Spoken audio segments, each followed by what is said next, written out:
Bismillahirrahmanirrahim. Assalamualaikum warahmatullahi wabarakatuh. Innal hamdalillah nahmaduhu wa nasta'inuhu wa nastaghfiruh wa na'udzu billahi min shururi anfusina wa min sayyiati a'malina.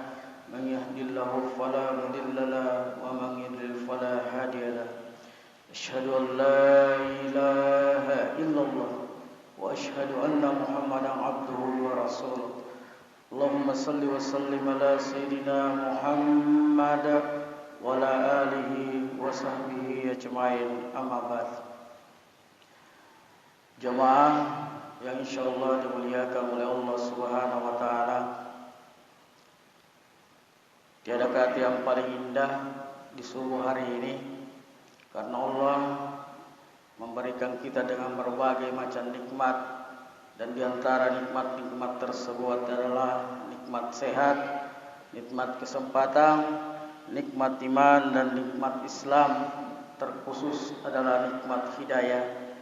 Karena banyak saudara-saudara kita yang sekarang ini masih tertidur lelap, masih dalam keadaan tertidur, tidak mampu datang menjemput hidayah yang diturunkan oleh Allah Subhanahu wa taala di tempat yang mubarakah ini.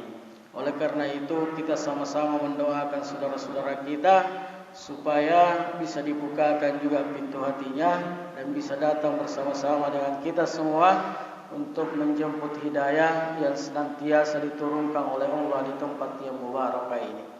Salawat dan taslim senantiasa tercurahkan kepada junjungan kita Nabi besar Muhammad sallallahu alaihi wasallam, Nabi yang sudah mengangkat derajat kita dari derajat yang paling rendah menuju ke derajat yang tinggi. Jemaah subuh yang dimuliakan oleh Allah Subhanahu wa taala, yang kami hormati pengurus masjid dan jamaah masjid serta saudara-saudaraku pejuang subuh. Tak henti-hentinya kita mengingatkan selalu untuk selalu mengingat yang namanya kematian. Karena kita tidak ada yang tahu kapan kita akan mati, di mana kita akan mati. Itu menjadi rahasia Allah Subhanahu wa taala. Pembahasan sebelumnya kita sudah membahas tentang tata cara memperlakukan jenazah yang masih baru. Kita sudah membahas tentang adab-adab dalam mengantar jenazah sampai ke kuburan, dan insyaallah subuh hari ini atas berkenaan dan ridha Allah Subhanahu wa taala kita kembali mengingatkan kepada semua, termasuk kepada diri saya pribadi, untuk selalu mengingat akan kematian.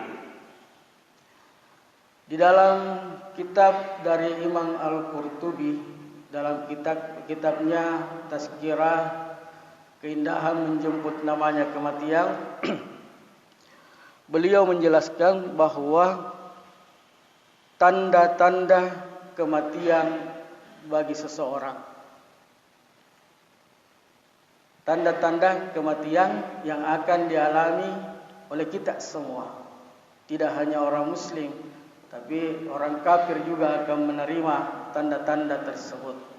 Tanda-tanda itu dimulai dari 100 hari sebelum kita menemui ajal. Ini kata Imam Al-Qurtubi di dalam kitabnya. 100 hari tanda itu akan datang kepada kita. Tanda itu akan kita rasakan mulai dari ujung kuku sampai ke ujung rambut. Dan ini terjadi pada waktu sore menjelang maghrib. Bagi orang mukmin yang mengetahui, dia akan tersenyum dengan tanda ini. Tapi dengan yang lain, tanda ini akan berlalu begitu saja, tidak akan ada apa-apanya, tidak akan ada pengaruhnya. Beda terhadap orang mukmin yang taat, maka ini tanda tersebut akan menjadi senyuman terindah buat kita. Ini tanda ini hanya orang yang meninggal yang mengalaminya, dan tidak akan pernah disebutkan kepada orang lain. Ini menjadi rahasia orang yang mengalami dan Allah Subhanahu wa taala. Pertanyaan saya, ada tadi sore yang mengalami itu? Mohon maaf. Jadi itu tanda 100 harinya sebelum kita menemui yang namanya ajal. Lanjut, kata Imam Al-Qurtubi, tanda itu akan datang lagi pada 40 hari sebelum kita menemui ajal. Datang lagi tanda itu. Tanda itu berupa detakan jantung yang tidak biasa. Jadi ada gerakan jantung yang tidak biasa. Bagi orang mukmin yang mengetahui, pasti akan merasa gembira. Dan ini menjadi rahasianya orang yang mau meninggal dengan Allah Subhanahu wa taala. Ini juga terjadi pada sore hari menjelang maghrib. Jadi kalau ada tanda-tanda atas seperti itu, berarti bersiap-siap makin 40 hari maghrib. Lanjut, kata Imam Al-Qurtubi di dalam kitabnya tadi, untuk tanda-tanda kematian setiap umat, setiap manusia. Jadi bukan hanya orang mukmin, bukan hanya orang kafir. Tanda-tanda ini diturunkan oleh Allah terhadap mereka semua. Tapi orang mukmin yang taat pasti akan tahu bahwa hal itu terjadi pada dirinya. Ini sekadar mengingatkan juga kita bahwa kematian ini semakin hari semakin dekat. Tanda selanjutnya, kata Imam Al-Qurtubi, adalah di 7 hari menjelang kematian. Allah akan menurunkan ujian terhadap orang yang akan mengalami kematian berupa sakit. Sakitnya berbeda. Kalau sakit biasa, kita itu kan tidak mau makan, tidak mau hal-hal yang bagus-bagus. Tapi orang yang mengalami kematian, yang sudah mendekati ajalnya di 7 hari, kata Imam Al-Qurtubi, bahwa orang sakit tersebut sembarang mau makan. Jadi semua yang pernah diinginkan itu akan diminta untuk dimakan. Ini tanda-tanda bahwa 7 hari lagi menjelang ajal datang menjemput. Jadi kalau ada sormata seperti itu, kita yang lain kan sudah tahu bahwa itu adalah salah satu tanda orang yang akan mengalami yang namanya kematian. Dan itu tinggal 7 hari menurut Imam Al-Qurtubi. Nah, selanjutnya, tanda yang selanjutnya adalah tanda 1 hari. Tanda 1 hari menjelang kematian. Tanda itu akan istilahnya berdenyut di atas ubun-ubun. Dan juga terjadi pada sore hari menjelang maghrib. Jadi ada tanda di ubun-ubun bagi orang yang mau menjalani namanya sakaratul maut. Dan itu pertanda bahwa dia tidak akan bertemu dengan sore besok, menurut penjelasan dari kitab tersebut. Inilah tanda-tanda kematian yang akan dialami oleh seluruh umat manusia. Namun untuk orang mukmin yang taat akan tahu tanda itu, dan Allah akan memberikan rahmat kepadanya untuk mengetahui tanda-tanda tersebut. Jamaah yang dimuliakan oleh Allah Subhanahu wa taala. Bagaimana dengan kondisi roh kita? Kondisi roh saat dicabut oleh malaikat maut. Menurut Imam Al-Qurtubi di dalam bukunya, bahwa Rasulullah SAW bersabda bahwa orang mukmin yang akan dicabut rohnya itu akan diperlakukan dengan baik oleh malaikat maut. Ditarik dengan pelan-pelan. Namun orang kafir akan diperlakukan seperti unta yang ditarik nyawanya. Mudah-mudahan kita semua yang hadir di tempat ini mendapatkan syafaat dan rahmat dari Allah Subhanahu wa taala sehingga proses sakratul maut kita itu mendapat rahmat dari Allah Subhanahu wa taala.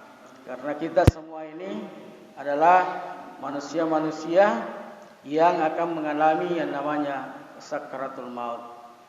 Nah, di dalam proses perjalanan sakratul maut kita,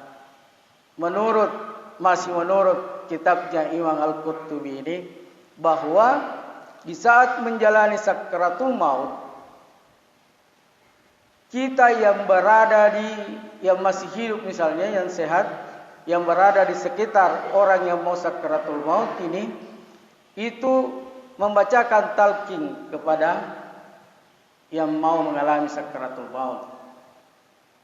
Talqin yang dibaca adalah la ilaha illallah. Tapi dalam proses pembacaan talqin ini jangan terus-terus kita lakukan. Kalau sang calon jenazah ini sudah mengatakan la ilaha illallah, maka semua yang ada di samping kiri kanan orang yang mau mengalami sakratul maut ini jangan ada yang berbicara. Karena jangan sampai sebentar ada yang berbicara dan bicara itu yang diikuti, maka sakratul mautnya tidak mengatakan la ilaha illallah. Jadi ucapan terakhir yang diucapkan oleh yang mau meninggal itulah yang akan diteruskan. Jadi kalau mengucapkan la ilaha illallah dan orang yang mentalking ini jangan terus-terus. Kalau sudah mengucapkan la ilaha illallah, kita sudah berhenti. Tinggal menunggu selesainya ruh ditarik oleh malaikat maut. Dalam proses sakratul maut tadi, di saat kita meninggal itu ada dua setan yang berada di samping kiri dan kanan. Satu bernampak seperti orang tua kita, bapak kita. Maka dia akan menggoda yang mengalami sakratul maut bahwa saya ini bapakmu. Ikutlah sama saya dan matilah seperti Nasrani. Jadi terkadang saya pernah melihat saat dibacakan talqin yang meninggal ini mengatakan tidak.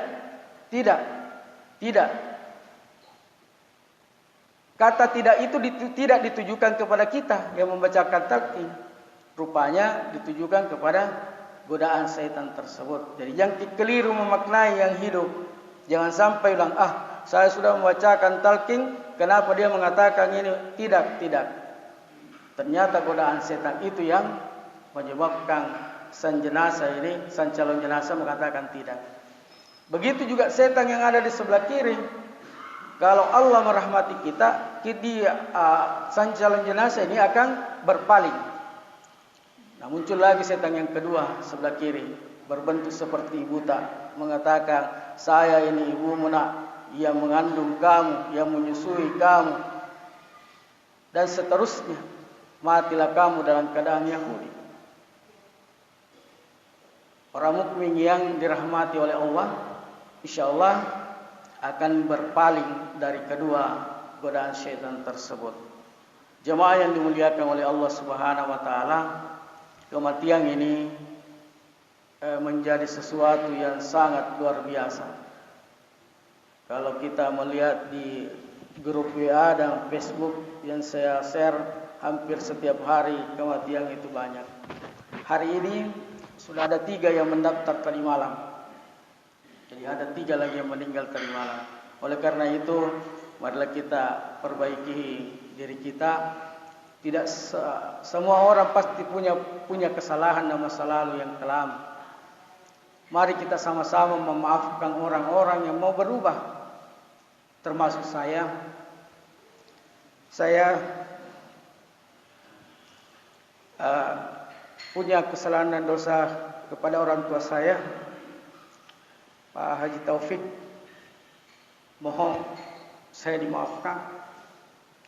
Dan kepada seluruh teman-teman pejuang subuh, mohon maaf atas segala kesalahan yang pernah kita lakukan. Jangan sampai kematian ini terjadi pada saya misalnya sebentar. Mungkin cukup sekian yang saya sampaikan. Mohon maaf atas segala kekurangan. Assalamualaikum warahmatullahi wabarakatuh.